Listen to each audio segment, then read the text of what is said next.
The real estate market here in the GTA is slower than we anticipated. And why is that? Well, there's a number of factors. One of the factors we keep hearing on the news is there's possible tariffs from the US. That sends shockwaves through all different markets, including the real estate market, because there is uncertainty. I personally don't feel it's going to affect us as much as people are scared about, but it's doing its job. It is scaring a lot of people away from purchasing here in the GTA. The next one is also there's an election coming up at the end of the month. Every time there is an election, whether it's provincial or federal, we notice that the real estate market does slow down because, again, there is uncertainty. Which government's going to be in power, how it's going to affect us, etc.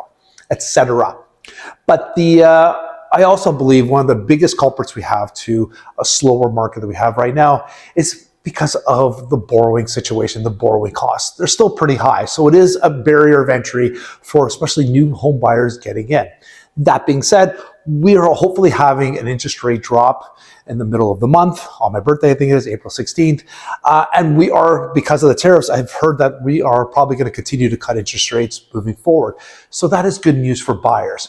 Buyers, let's be honest, we're in a mature market here, which means that the prices don't fluctuate crazy amount. Like they don't go to bottom prices and they don't usually get too high.